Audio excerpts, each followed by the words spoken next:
नमस्कार सखी news network और आप सभी का स्वागत है।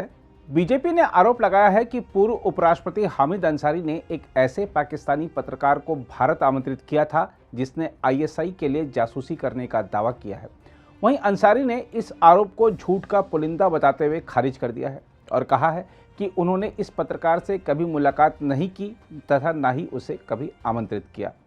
अब भाजपा का आरोप सही है या अंसारी की सफाई सही है, यह तो हम नहीं जानते, लेकिन आज इस रिपोर्ट के माध्यम से आपके सामने कुछ तथ्य रखेंगे। हम आपको बता दें कि हामिद अंसारी पर जो आरोप बीजेपी ने लगाए हैं उसे सिर्फ एक राजनीतिक पार्टी का आरोप समझना भूल होगी, क्योंकि हामिद अंसारी पर सिर्फ उपराष्ट्रपति रहते हुए ही नहीं बल्कि ईरान में भारत का राजदूत रहते हुए भी कई आरोप लगे थे। आइए आपको रॉ के पूर्व अधिकारी रहे एनके सूद का बयान सुनवाते हैं जो उन्होंने हामिद अंसारी के बारे में दिया था।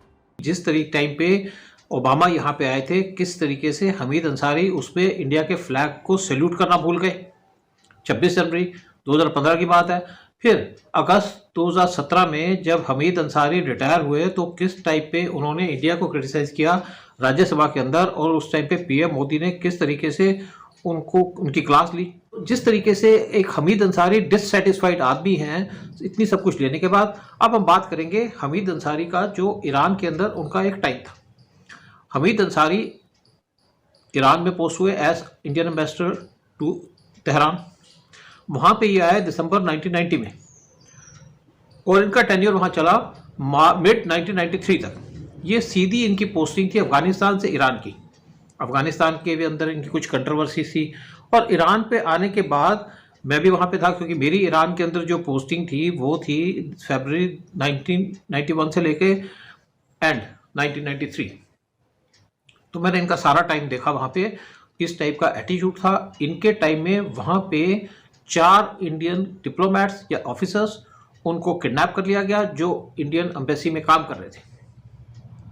और जिस टाइप का हमीद अंसारी का एटीट्यूड था वो एक्सेप्टेबल नहीं है। इनकी ड्यूटी बनती थी कि किसी भी आदमी को अगर वो किडनैप करते हैं ईरान के इंटेलिजेंस के लोग तो ये उसको काउंटर करें।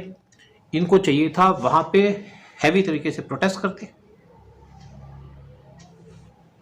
प्रोटेस्ट किया नहीं, एक नोट वर्बल भेज दिया सिर्फ। और दूसरी बात है कि वो इंडियन गवर्नमेंट से कहते हैं कि इनके खिलाफ उसी टाइप से एक्शन लिया जाए इंडिया के अंदर जैसे ईरान में करते हैं, यानी कि ईरानियन ऑफिशियल्स और डिप्लोमेट्स को किडनैप किया जाए। यही काम हमारा पाकिस्तान के साथ होता था और ये करना चाहिए था।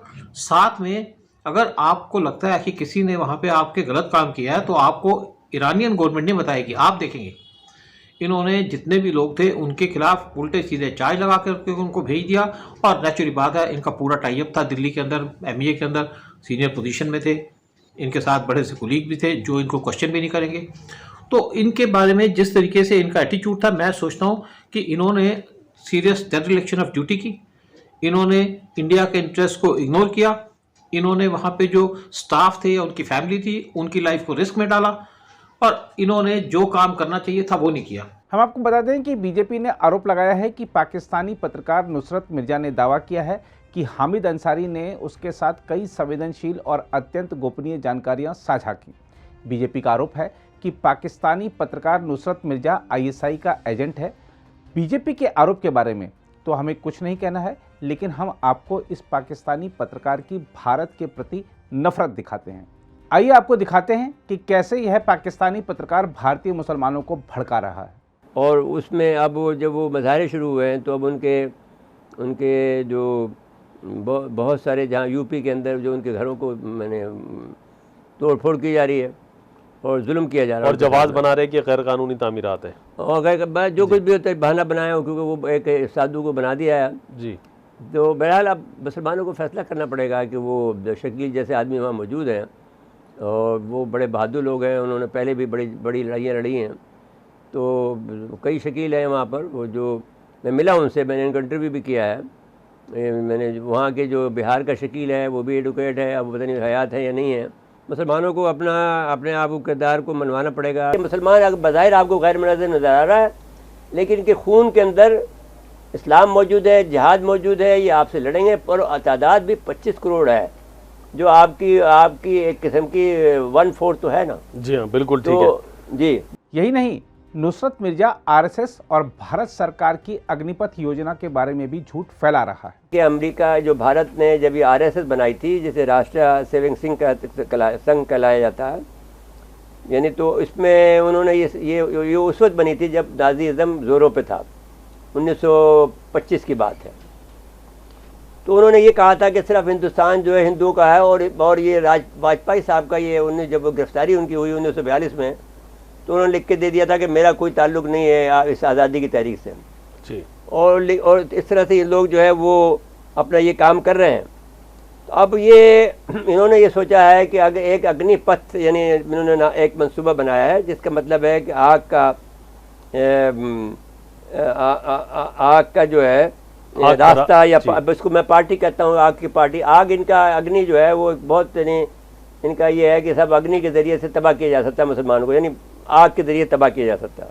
हम आपको बता दें कि उपराष्ट्रपति पद पर रहते हुए जब हामिद अंसारी 2014 से ही असहज होना शुरू हो गए थे और माना जा रहा था कि बीजेपी के नेतृत्व वाली एनडीए सरकार और प्रधानमंत्री नरेंद्र मोदी के साथ उनके रिश्ते सहज नहीं हैं।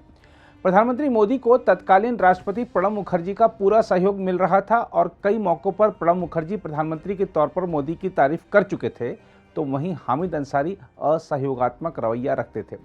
उपराष्ट्रपति पद पर अपना कार्यकाल खत्म होने के बाद देखिए उन्होंने क्या कहा था। उस किताब का और उसका जो शुरू में मैंने प्रीफेस लिखा है, उसका वो मकसद बिल्कुल नहीं था। बात वहाँ से शुरू हुई कि जो आखिरी दिन मेरा पार्लियामेंट में था, समझे, वहाँ सबने बहुत मुबारकबाद दी, थैंक यू कहा, ये वो जैसे होता है ऐसे वक्त पे। तो प्रधानमंत्री जी ने भी कुछ कहा, उन्होंने कुछ कहा, अपने अंदाज से कहा, और सोशल मीडिया लेके उसको उड़ गया। उस पर टिप्पणी हुई, समझे, अखबारों में टिप्पणी हुई, मैंने टिप्पणी नहीं की, समझे, अखबारों में टिप्पणी हुई, लोगों ने अखबारों में भारी भरकम लिखने वालों ने उस पर कहा कि ये अवसर नहीं था ये कहने का। मैंने उसके आगे कुछ नहीं कहा। बट आपको लगता है अवसर था या नहीं था? देखिए, अब ये तो अपने पर्सनल उसकी बात है, कौन किस वक्त किसको अवसर समझता है, किसको नहीं समझता है? मगर उससे मेरे, देखिए, मैं 10 साल तक उपराष्ट्रपति था, 2 सरकारें थी, दोनों सरकारों के साथ और प्रधानमंत्रियों के साथ मेरे बड़े अच्छे करेक्ट संबंध थे, कॉर्डियल संबंध थे। मोदी जी के साथ भी, जब वो पहले गुजरात के मुख्यमंत्री थे और बाद में जब प्रधानमंत्री हुए, तो मेरी वर्किंग रिलेशनशिप बिल्कुल सही थी, कॉर्डियल थी, करेक्ट थी। उसमें कोई ऐसा प्रॉब्लम नहीं था कि कोई तनाव हो या कोई इधर या उधर, कुछ नहीं था। अगर आप भी लेना चाहते हैं देश दुनिया की तमाम जानकारी, तो आज ही सब्सक्राइब करें हमारे चैनल को।